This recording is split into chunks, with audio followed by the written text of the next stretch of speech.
No live organism can continue for long to exist sanely under conditions of absolute reality. Even larks and katydids are supposed by some to dream. Hill House, not sane, stood by itself against its hills, holding darkness within. It had stood so for 80 years and might stand for 80 more. Within, walls continued upright, bricks met neatly, floors were firm, and doors were sensibly shut. Silence lay steadily against the wood and stone of Hill House, and whatever walked there, walked alone. Dr. John Montague was a doctor of philosophy. He had taken his degree in anthropology, feeling obscurely that in this field he might come closest to his true vocation, the analysis of supernatural manifestations. He was scrupulous about the use of his title because, his investigations being so utterly unscientific, he hoped to borrow an air of respectability, even scholarly authority, from his education. It had cost him a good deal in money and pride, since he was not a begging man, to rent Hill House for 3 months. But he expected absolutely to be compensated for his pains by the sensation following upon the publication of his definitive work on the causes and effects of psychic disturbances in a house commonly known as haunted. He had been looking for an honestly haunted house all his life. When he heard of Hill House, he had been at first doubtful, then hopeful, then indefatigable. He was not the man to let go of Hill House once he had found it. Dr. Montague's intentions with regard to Hill House derived from the methods of the intrepid 19th century ghost hunters. He was going to go and live in Hill House and see what happened there. It was his intention, at first, to follow the example of the anonymous lady who went to stay at Bashlin House and ran a summer-long house party for skeptics and believers, with croquet and ghost-watching as the outstanding attractions. But skeptics, believers, and good croquet players are harder to come by today. Dr. Montague was forced to engage assistants. Perhaps the leisurely ways of Victorian life lent themselves more agreeably to the devices of psychic investigation, or perhaps the painstaking documentation of phenomena has largely gone out as a means of determining actuality. At any rate, Dr. Montague had not only to engage assistants, but to search for them. As he thought of himself as careful and conscientious, he spent considerable time looking for his assistants. He combed the records of the psychic societies, the back files of sensational newspapers, the reports of parapsychologists, and assembled a list of names of people who had, in one way or another, at one time or another, no matter how briefly or dubiously, been involved in abnormal events. From his list, he first eliminated the names of people who were dead. When he had then crossed off the names of those who seemed to him publicity seekers, of subnormal intelligence, or unsuitable because of clear tendency to take the center of the stage, he had a list of perhaps a dozen names. Each of these people, then, received a letter from Dr. Montague, extending an invitation to spend all or part of a summer at a comfortable country house, old, but perfectly equipped with plumbing, electricity, central heating, and clean mattresses. The purpose of their stay, the letters stated clearly, was to observe and explore the various unsavory stories which had been circulated about the house for most of its 80 years of existence. Dr. Montague's letters did not say openly that Hill House was haunted, because Dr. Montague was a man of science, and until he had actually experienced a psychic manifestation in Hill House, he would not trust his luck too far. Consequently, his letters had a certain ambiguous dignity calculated to catch at the imagination of a very special sort of reader. To his dozen letters, Dr. Montague had 4 replies, the other 8 or so candidates having presumably moved and left no forwarding address, or possibly having lost interest in the supernormal, or even, perhaps, never having existed at all.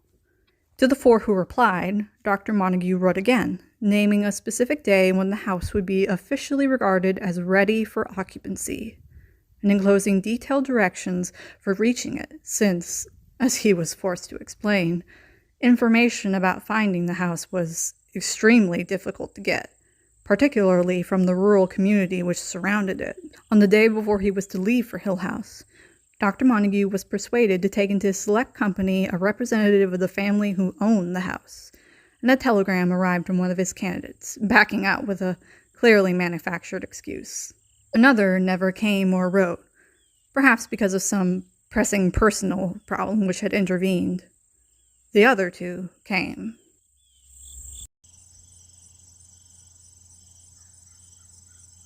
Eleanor Vance was 32 years old when she came to Hill House. The only person in the world she genuinely hated, now that her mother was dead, was her sister.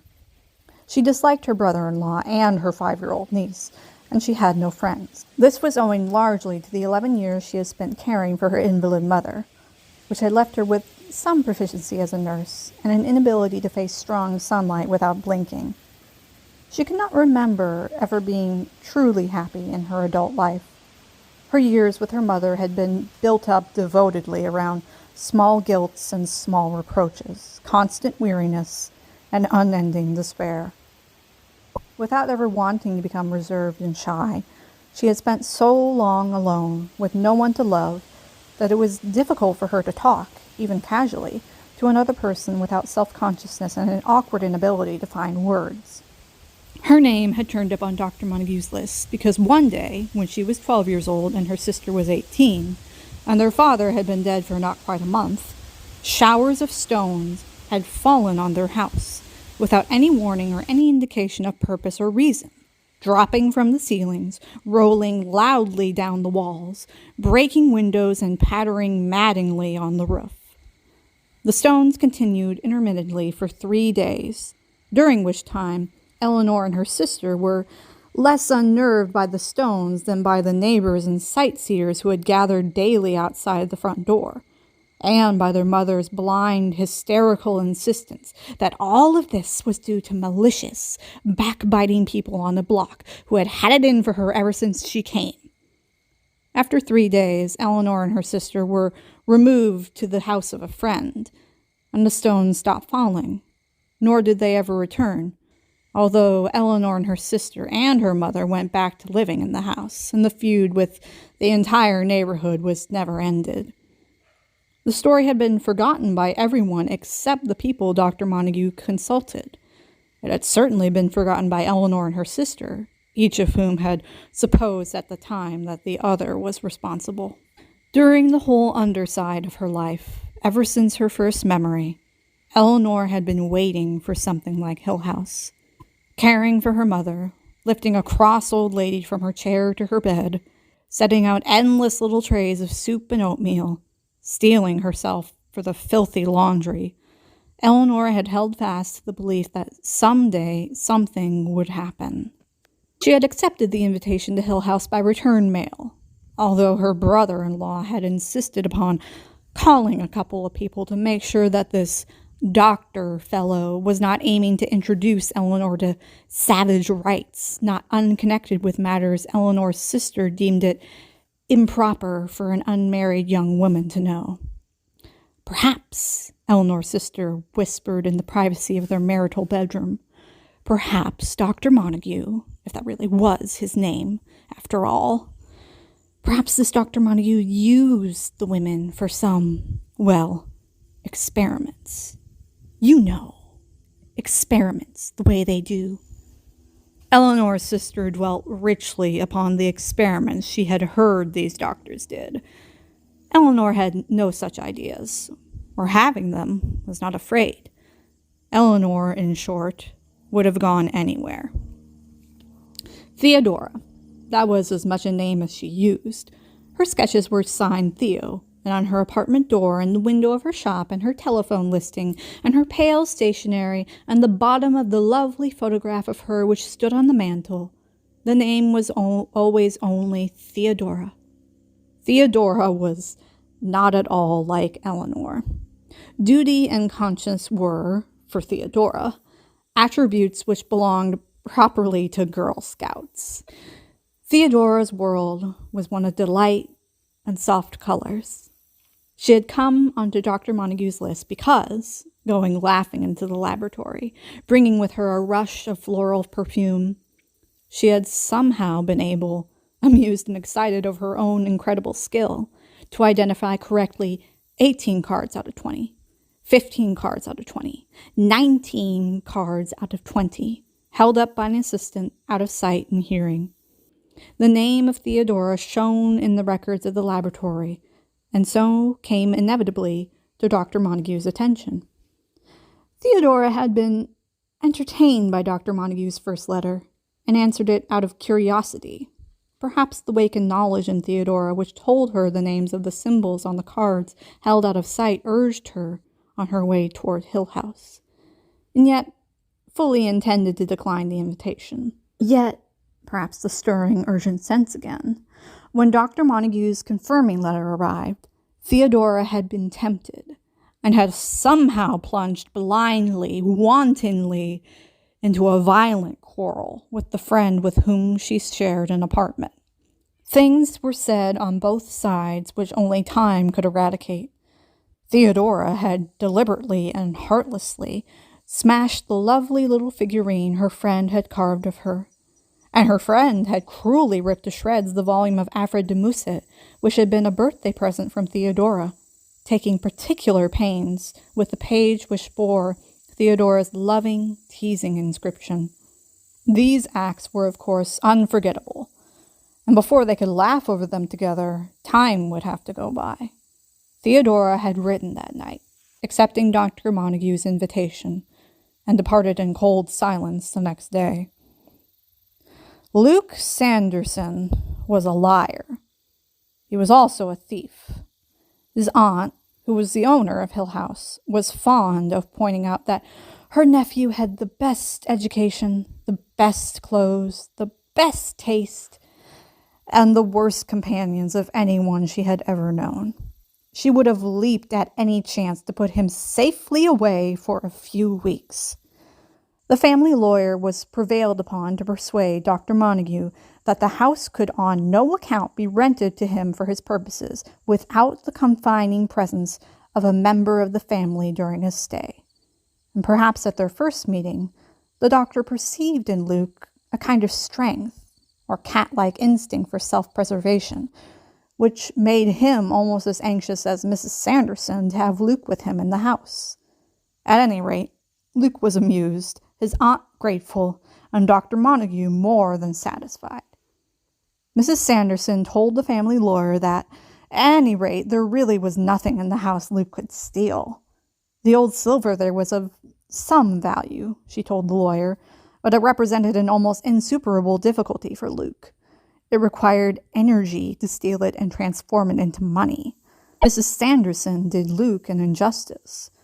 Luke was not at all likely to make off with the family silver, or Dr. Montague's watch, or Theodora's bracelet. His dishonesty was largely confined to taking petty cash from his aunt's pocketbook and cheating at cards.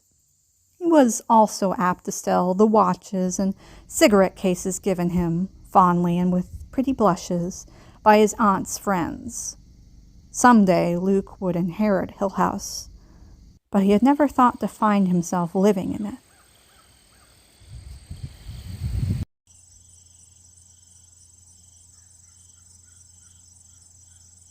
I just don't think she should take the car, is all, Eleanor's brother-in-law said stubbornly. It's half my car, Eleanor said. I helped pay for it. I just don't think she should take it, is all, he appealed to his wife. It isn't fair she should have the use of it for the whole summer, and us have to do without it.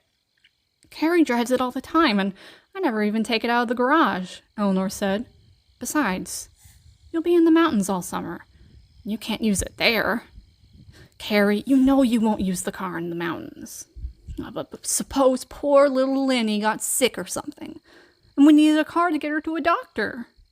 It's half my car, Eleanor said. I mean to take it. Suppose even Carrie got sick. Suppose we couldn't get to a doctor and needed to go to a hospital. I want it. I mean to take it. I don't think so. Carrie spoke slowly, deliberately. We don't know where you're going, do we? You haven't even seen fit to tell us very much about all this, have you? I don't think I can see my way clear to letting you borrow my car. It's half my car. No, Carrie said. You may not. Right, Eleanor's brother-in-law nodded. We need it, like Carrie said. Carrie smiled slightly. I'd never forgive myself, Eleanor, if I lent you the car and something happened. How do we know we can trust this doctor fellow? You're still a young woman, after all, and the car is worth a good deal of money. Well now, Carrie, I did call Homer in the credit office, and he said this fellow was in good standing at some college or other. Carrie said, still smiling, Of course, there is every reason to suppose that he is a decent man. But Eleanor does not choose to tell us where she is going, or how to reach her if we want the car back. Something could happen, and we might never know. Even if Eleanor, she went on delicately, addressing her teacup, even if Eleanor is prepared to run off to the ends of the earth at the invitation of any man, there is still no reason why she should be permitted to take my car with her. It's half my car. Suppose poor little Linny got sick, up there in the mountains with nobody around, no doctor. In any case, Eleanor, I am sure that I am doing what Mother would have thought best. Mother had confidence in me and would certainly have never approved my letting you run wild, going off heaven knows where, in my car. Suppose even I got sick up there, and I am sure Mother would have agreed with me, Eleanor. Besides, Eleanor's brother-in-law said, struck by a sudden idea, how do we know she'd bring it back in good condition? There has to be a first time for everything, Eleanor told herself. She got out of the taxi, very early in the morning, trembling because by now, perhaps, her sister and her brother-in-law might be stirring with the first faint proddings of suspicion. She took her suitcase quickly out of the taxi, while the driver lifted out the cardboard carton which had been on the front seat. Eleanor overtipped him, wondering if her sister and brother-in-law were following, were perhaps even now turning into the street telling each other, There she is, just as we thought, the thief, there she is. She turned in haste to go into the huge city garage where their car was kept, glancing nervously towards the ends of the street. She crashed into a very little lady, sending packages in all directions, and saw with dismay a bag upset and break on the sidewalk, spilling out a broken piece of cheesecake, tomato slices, and hard roll. Damn you! Damn you! The little lady screamed, her face pushed up close to Eleanor's. I was taking it home, damn you! Damn you! I'm so sorry, Eleanor said. She bent down, but it did not seem possible to scoop up the fragments of tomato and cheesecake and shove them somehow back into the broken bag. The old lady was scowling down and snatching up her other packages before Eleanor could reach them, and at last Eleanor rose, smiling in convulsive apology. I'm really so sorry, she said. Damn you, the little old lady said, but more quietly. I was taking it home for my little lunch, and now, thanks to you, perhaps I could pay? Eleanor took hold of her pocketbook, and the little lady stood very still and thought. I couldn't take money just like that, she said at last. I didn't buy the things, you see. They were left over. She snapped her lips angrily. You should have seen the ham they had, she said. But someone else got that. The chocolate cake, and the potato salad, the little candies in the little paper dishes. I was too late on everything. Now, she and Eleanor both glanced down at the mess on the sidewalk, and the little lady said, So you see, I couldn't just take money. Not money just from your hand. Not for something that was left over. May I buy you something to replace this then? I'm in a terrible hurry, but if we could find some place that's open. The little old lady smiled wickedly. I've still got this anyway, she said, and she hugged one package tight. You may pay my taxi fare home, she said. Then no one else will be likely to knock me down. Gladly, Eleanor said, and turned to the taxi driver, who had been waiting, interested. Can you take this lady home? She asked.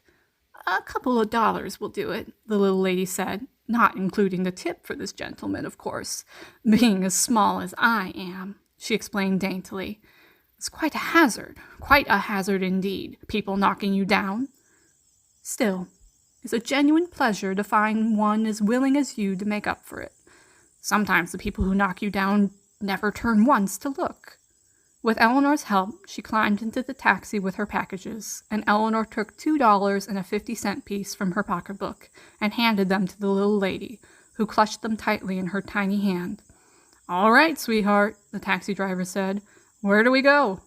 The little lady chuckled. I'll tell you after we start, she said, and then to Eleanor, good luck to you, dearie. Watch out from now on how you go knocking people down. Goodbye, Eleanor said, and I'm really very sorry. That's fine, then, the little lady said, waving at her as the taxi pulled away from the curb. I'll be praying for you, dearie. Well, Eleanor thought, staring after the taxi. There's one person, anyway, who will be praying for me. One person, anyway.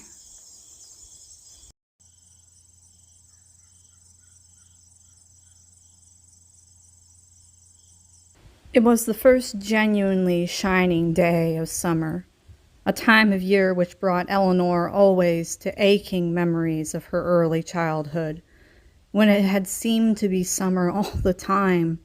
She could not remember a winter before her father's death on a cold, wet day. She had taken to wondering lately, during these swift counted years, what had been done with all those wasted summer days. How could she have spent them so wantonly? I am foolish, she told herself early every summer. I am very foolish. I am grown up now and know the values of things. Nothing is ever really wasted, she believed sensibly, even one's childhood. And then, each year, one summer morning, the warm wind would come down the city street where she walked, and she would be touched with the little cold thought, I have let more time go by. Yet this morning, driving the little car which she and her sister owned together, apprehensive lest they might still realize that she had come after all and just taken it away, going docilely along the street, following the lines of traffic, stopping when she was bidden and turning when she could, she smiled out at the sunlight slanting along the street and thought, I am going. I have finally taken a step. Always before, when she had her sister's permission to drive the little car, she had gone cautiously, moving with extreme care to avoid even the slightest scratch or mar which might irritate her sister. But today, with her carton on the back seat and her suitcase on the floor, her gloves and pocketbook and light coat on the seat beside her, the car belonged entirely to her, and a little contained world all her own. I am really going, she thought. At the last traffic light in the city, before she turned to go on to the great highway out of town, she stopped, waiting, and slid Dr. Montague's letter out of her pocketbook. I will not even need a map, she thought. He must be a very careful man. Route 39 to Ashton, the letter said, and then turn left onto Route 5 going west.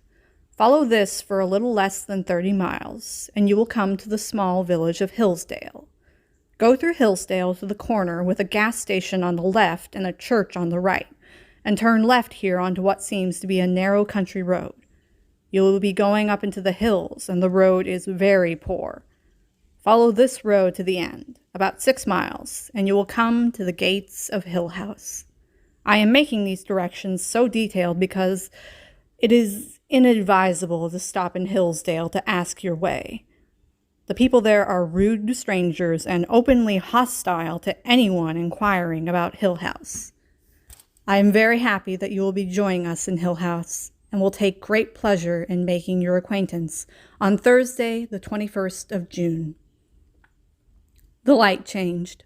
She turned onto the highway and was free of the city. "No one," she thought, "can catch me now. They don't even know which way I'm going." She had never driven far alone before. The notion of dividing her lovely journey into miles and hours was silly. She saw it, bringing her car with precision between the line on the road and the line of trees beside the road, as a passage of moments, each one new, carrying her along with them, taking her down a path of incredible novelty to a new place. The journey itself was her positive action, her destination vague, unimagined, perhaps non-existent. She meant to savor each turn of her traveling, loving the road and the trees and the houses and the small, ugly towns, teasing herself with the notion that she might take it into her head to stop just anywhere and never leave again. She might pull her car to the side of the highway, although she was not allowed, she told herself. She would be punished if she really did, and leave it behind while she wandered off past the trees into the soft, welcoming country beyond. She might wander till she was exhausted, chasing butterflies or following a stream, and then come at nightfall to the hut of some poor woodcutter who would offer her shelter. She might make her home forever in East Barrington or Desmond or the incorporated village of Burke. She might never leave the road at all, but just hurry on until the wheels of the car were worn to nothing and she had come to the end of the world. And, she thought, I might just go along to Hill House, where I am expected and where I am being given shelter and room and board and a small token salary in consideration of forsaking my commitments and involvements in the city and running away to see the world. I wonder what Dr. Montague is like. I wonder what Hill House is like. I wonder who else will be there. She was well away from the city now, watching for the turning onto Route 39, that magic thread of road Dr. Montague had chosen for her out of all the roads in the world to bring her safely to him and to Hill House. No other road could lead her from where she was to where she wanted to be. Dr. Montague was confirmed, made infallible. Under the sign which pointed the way to Route 39 was another sign saying, Ashton, 121 miles. The road, her intimate friend now, turned and dipped, going around turns where surprises waited. Once a cow, regarding her over a fence, once an incurious dog, down into hollows where small towns lay, past fields and orchards. On the main street of one village, she passed a vast house, pillared and walled, with shutters over the windows and a pair of stone lions guarding the steps, and she thought that perhaps she might live there, dusting the lions each morning and patting their heads good night. Time is beginning this morning in June, she assured herself. But it is a time that is strangely new and of itself. In these few seconds, I have lived a lifetime in a house with 2 lions in front. Every morning, I swept the porch and dusted the lions, and every evening, I patted their heads good night. And once a week, I washed their faces and manes and paws with warm water and soda, and cleaned between their teeth with a swab. Inside the house, the rooms were tall and clear, with shining floors and polished windows. A little dainty old lady took care of me, moving starchily with a silver tea service on a tray and bringing me a glass of elderberry wine each evening for my health's sake. I took my dinner alone in the long, quiet dining room at the gleaming table, and between the tall windows, the white paneling of the walls shone in the candlelight. I dined upon a bird and radishes from the garden and homemade plum jam. And when I slept, it was under a canopy of white organdy, and a nightlight guarded me from the hall. People bowed to me on the streets of the town because everyone was very proud of my lions. When I died, she had left the town far behind by now, and was going past dirty, closed lunch stands and torn signs. There had been a fair somewhere near here once, long ago, with motorcycle races.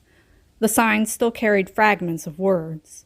Dare, one of them read, and another, evil. And she laughed to herself, perceiving how she sought out omens everywhere. The word is daredevil, Eleanor. Daredevil drivers. And she slowed her car because she was driving too fast and she might reach Hill House too soon. At one spot she stopped altogether beside the road to stare in disbelief and wonder. Along the road, for perhaps a quarter of a mile, she had been passing and admiring a row of splendid tended oleanders, blooming pink and white in a steady row. Now she had come to the gateway they protected, and past the gateway the trees continued. The gateway was no more than a pair of ruined stone pillars, with a road leading away between them into empty fields. She could see that the oleander trees cut away from the road and ran up each side of a great square, and she could see all the way to the farther side of the square, which was a line of oleander trees seemingly going along a little river. Inside the oleander square, there was nothing. No house, no building, nothing but the straight road going across and ending at the stream. Now what was here, she wondered? What was here and is gone? What was going to be here and never came? Was it going to be a house, or a garden, or an orchard? Were they driven away forever, or are they coming back? Oleanders are poisonous, she remembered. Could they be here guarding something? Will I, she thought, will I get out of my car and go between the ruined gates and then, once I am in the magic oleander square, find that I have wandered into a fairyland, protected poisonously from the eyes of people passing? Once I have stepped between the magic gateposts, will I find myself through the protective barrier, the spell broken? I will go into a sweet garden, with fountains and low benches and roses trained over arbors, and find one path, jeweled perhaps, with rubies and emeralds, soft enough for a king's daughter to walk upon with her little sandaled feet, and it will lead me directly to the palace which lies under a spell. I will walk up low stone steps, past the stone lions guarding, and into a courtyard where a fountain plays and the queen waits, weeping, for the princess to return.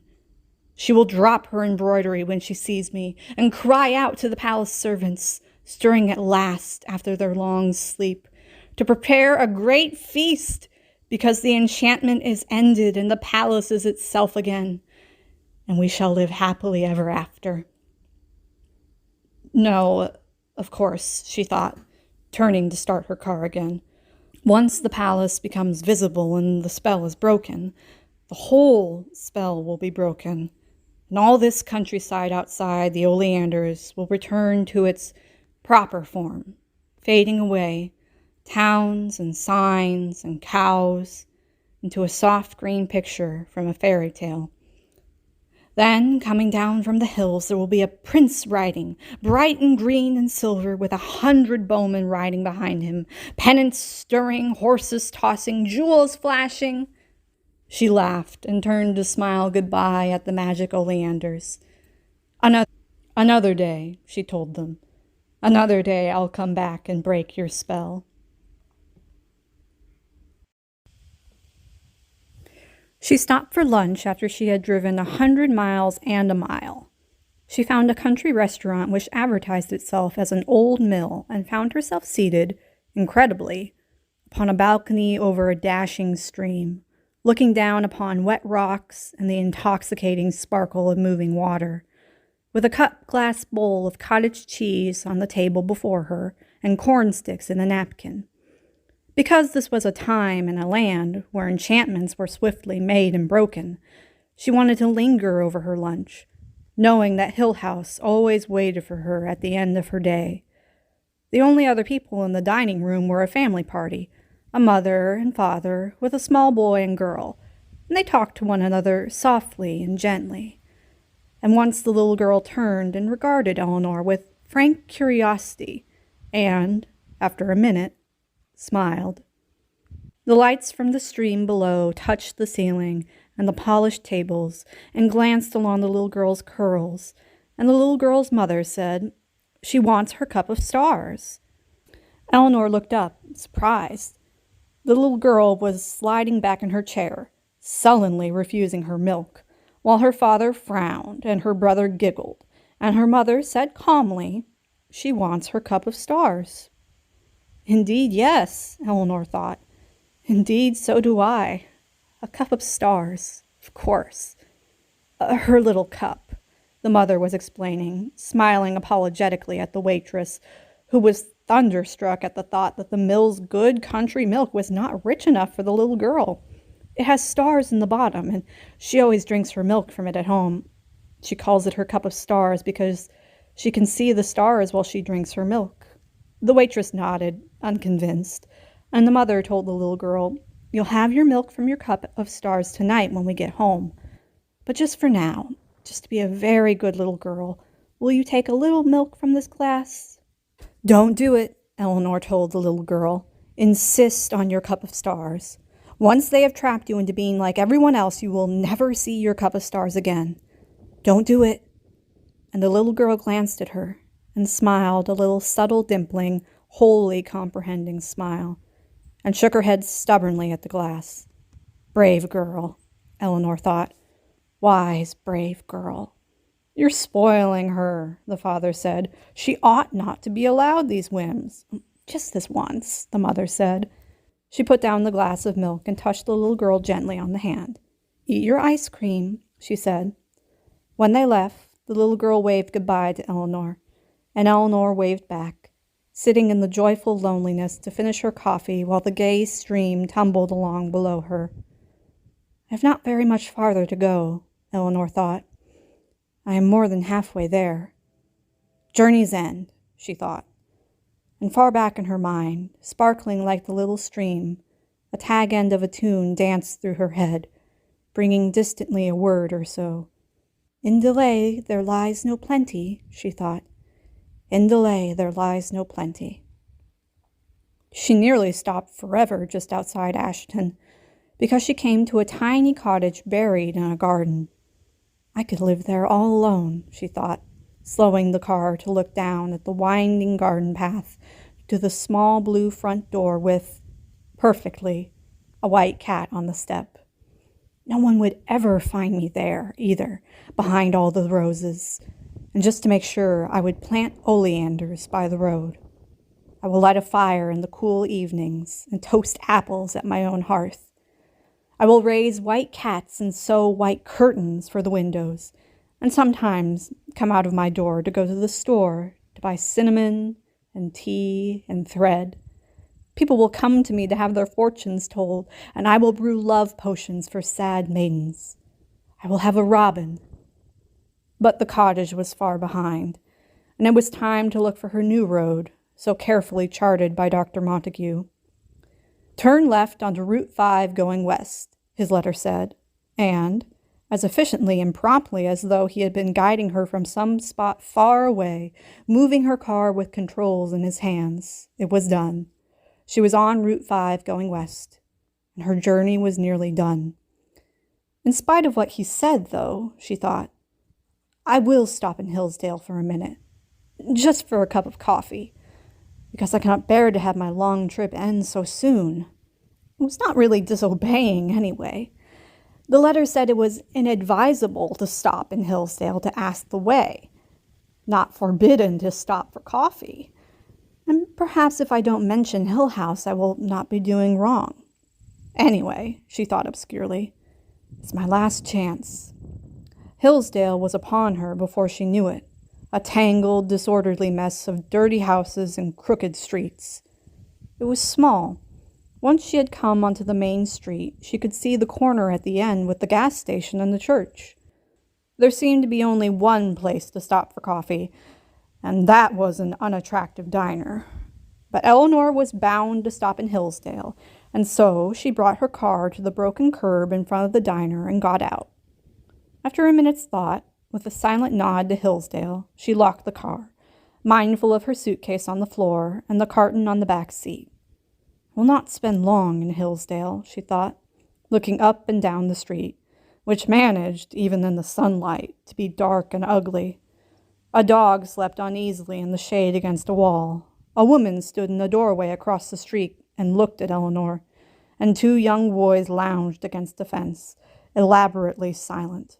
Eleanor, who was afraid of strange dogs and jeering women and young hoodlums, went quietly into the diner, clutching her pocketbook and her car keys. Inside, she found a counter with a chinless, tired girl behind it, and a man sitting at the end eating. She wondered briefly how hungry he must have been to come in here at all when she looked at the gray counter and the smeared glass bowl over a plate of donuts. Coffee, she said to the girl behind the counter, and the girl turned wearily and tumbled down a cup from the piles on the shelves. I will have to drink this coffee because I said I was going to, Eleanor told herself sternly. But next time I will listen to Dr. Montague. There was some elaborate joke going on between the man eating and the girl behind the counter. When she set Eleanor's coffee down, she glanced at him and half smiled, and he shrugged, and then the girl laughed. Eleanor looked up, but the girl was examining her fingernails, and the man was wiping his plate with bread. Perhaps Eleanor's coffee was poisoned. It certainly looked it. Determined to plumb the village of Hillsdale to its lowest depths, Eleanor said to the girl, "I'll have one of those donuts too, please." And the girl, glancing sideways at the man, slid one of the donuts onto a dish and set it down in front of Eleanor, and laughed when she caught another look from the man. This is a pretty little town," Eleanor said to the girl. "What is it called?" The girl stared at her. Perhaps no one had ever before had the audacity to call Hillsdale a pretty little town. After a moment, the girl looked again at the man, as though calling for confirmation, and said, "Hillsdale." "Have you lived here long?" Eleanor asked. "I am not going to mention Hill House," she assured Dr. Montague far away. "I just want to waste a little time." "Yeah," the girl said. "It must be pleasant living in a small town like this. I come from the city." "Yeah? Do you like it here?" "It's all right," the girl said. She looked again at the man, who was listening carefully. "Not much to do." "How large a town is it?" "Pretty small. You want more coffee?" This was addressed to the man, who was rattling his cup against his saucer, and Eleanor took a first shuddering sip of her own coffee, and wondered how he could possibly want more. "Do you have a lot of visitors around here?" she asked when the girl had filled the coffee cup and gone back to lounge against the shelves. "Tourists, I mean." "What for?" For a minute the girl flashed at her, from what might have been an emptiness greater than Eleanor had ever known. Why would anyone come here? She looked sullenly at the man and added, "There's not even a movie." "But the hills are so pretty. Mostly with small, out-of-the-way towns like this one, you'll find city people who have come and built themselves homes up in the hills. For privacy." The girl laughed shortly. "Not here, they don't." "Or remodeling old houses." "Privacy," the girl said, and laughed again. "It just seems surprising," Eleanor said, feeling the man looking at her. "Yeah," the girl said. "If they put in a movie, even." "I thought," Eleanor said carefully, "that I might even look around. Old houses are usually cheap, you know. It's fun to make them over." "Not around here," the girl said. "Then," Eleanor said, "there are no old houses around here? Back in the hills?" "Nope." The man rose, taking change from his pocket, and spoke for the first time. "People leave this town," he said. "They don't come here." When the door closed behind him, the girl turned her flat eyes back to Eleanor, almost resentfully, as though Eleanor with her chatter had driven the man away. He was right, she said finally. They go away. The lucky ones. Why don't you run away? Eleanor asked her, and the girl shrugged. Would I be any better off? She asked. She took Eleanor's money without interest and returned the change. Then, with another of her quick flashes, she glanced at the empty plates at the end of the counter and almost smiled. It comes in every day, she said. When Eleanor smiled back and started to speak, the girl turned her back and busied herself with the cups on the shelves, and Eleanor, feeling herself dismissed, rose gratefully from her coffee and took up her car keys and pocketbook. Goodbye, Eleanor said, and the girl, back still turned, said, Good luck to you. I hope you find your house.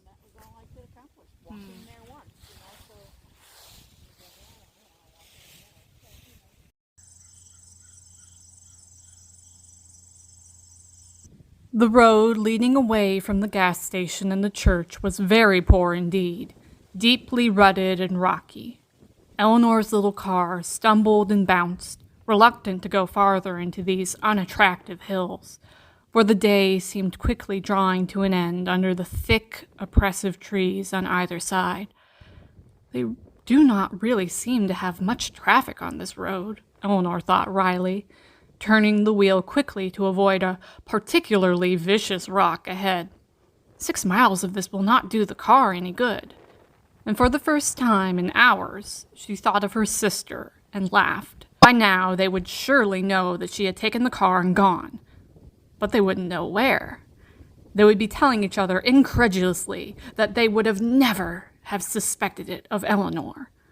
I would have never have suspected it of myself, she thought, laughing still. Everything is different. I am a new person, very far from home. In delay there lies no plenty. Present mirth hath present laughter. And she gasped as the car cracked against a rock and reeled back across the road with an ominous scraping somewhere beneath, but then gathered itself together valiantly and resumed its dogged climb. The tree branches brushed against the windshield, and it grew steadily darker. Hill House likes to make an entrance, she thought. I wonder if the sun ever shines along here. At last, with one final effort, the car cleared a tangle of dead leaves and small branches across the road and came into a clearing by the gate of Hill House. Why am I here? She thought helplessly.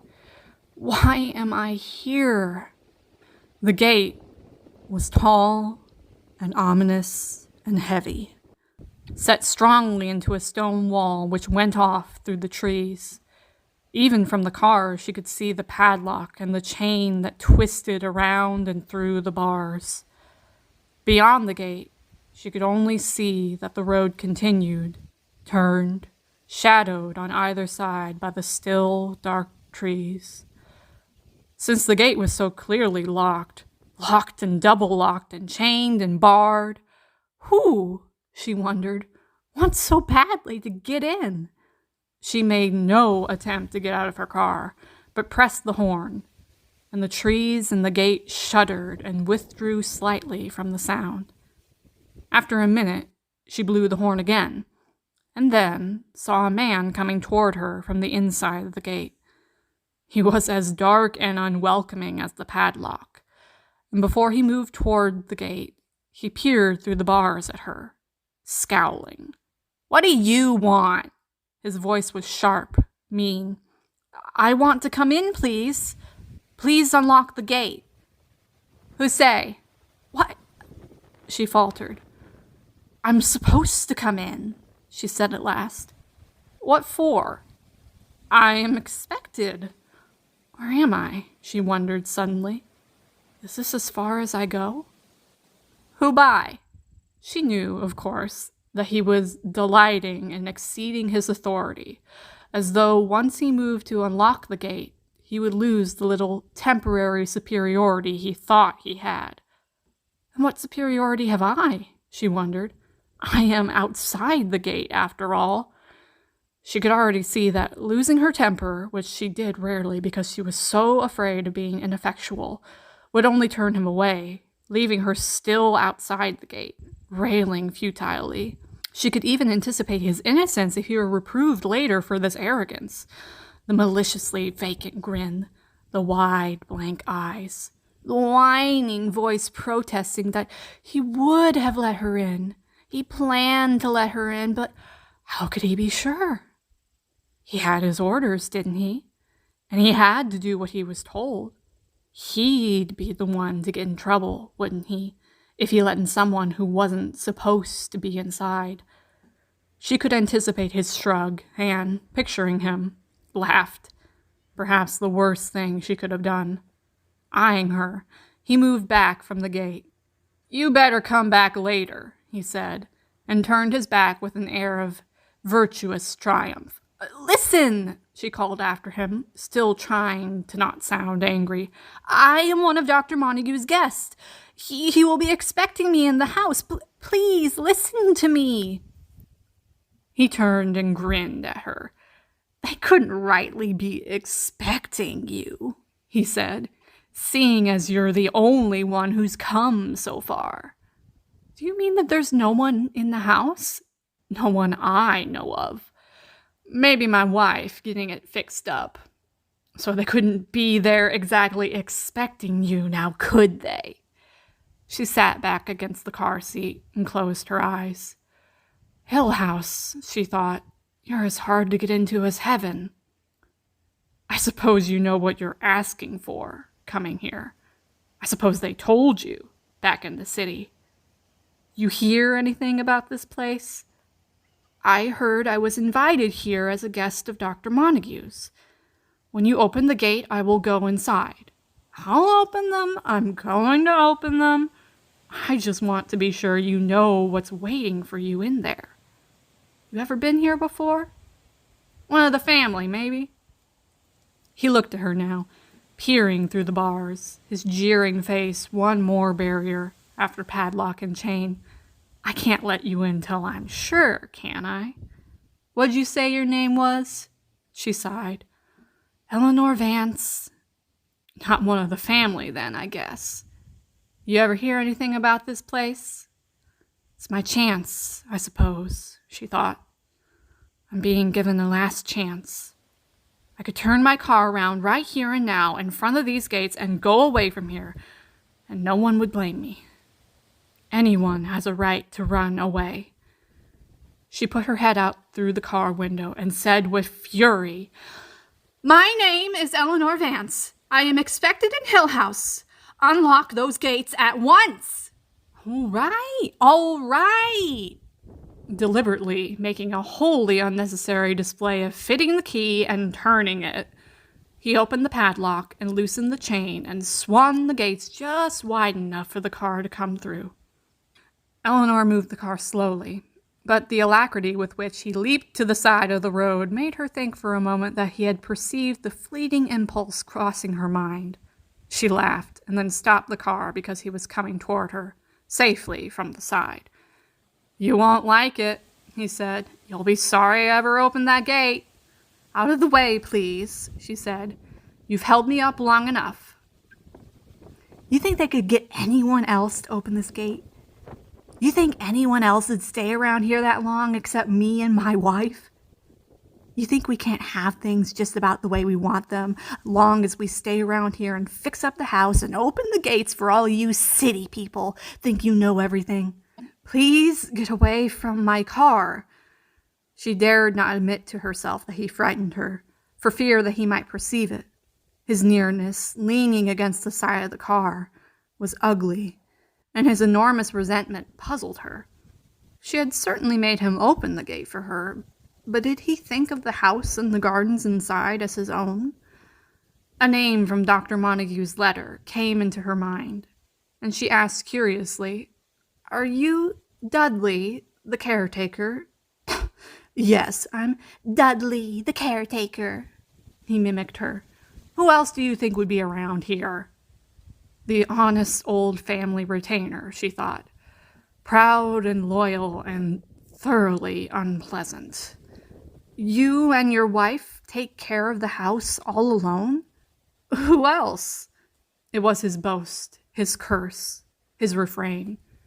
She moved restlessly, afraid to draw away from him too obviously, and yet wanting, with small motions of starting the car, to make him stand aside. I'm sure you'll be able to make us very comfortable, you and your wife, she said, putting a tone of finality into her voice. Meanwhile, I'm very anxious to get to the house as soon as possible. He snickered disagreeably. Me now, he said. Me. I don't hang around here after dark. Grinning, satisfied with himself, he stood away from the car, and Eleanor was grateful, although awkward, starting the car under his eye. Perhaps he will keep popping out at me all along the drive, she thought. A sneering Cheshire cat, yelling each time that I should be happy to find anyone willing to hang around this place. Until dark, anyway. To show that she was not at all affected by the thought of the face of Dudley the caretaker between the trees, she began to whistle, a little annoyed to find that the same tune still ran through her head. Present mirth hath present laughter. And she told herself crossly that she must really make an effort to think of something else. She was sure that the rest of the words must be most unsuitable to hide so stubbornly from her memory, and probably wholly disreputable to be caught singing on her arrival to Hill House. Over the trees, occasionally, between them and the hills, she caught glimpses of what must be the roofs, perhaps a tower of Hill House. They made houses so oddly back when Hill House was built, she thought. They put towers and turrets and buttresses and wooden lace on them, even sometimes Gothic spires and gargoyles. Nothing was ever left uncovered. Perhaps Hill House has a tower, or a secret chamber, or even a passageway going off into the hills and probably used by smugglers. Although, what could smugglers find to smuggle around these lonely hills? Perhaps I will encounter a devilishly handsome smuggler and... She turned her car onto the last stretch of straight drive, leading her directly, face to face, to Hill House, and, moving without thought, pressed her foot on the brake to stall the car, and sat, staring.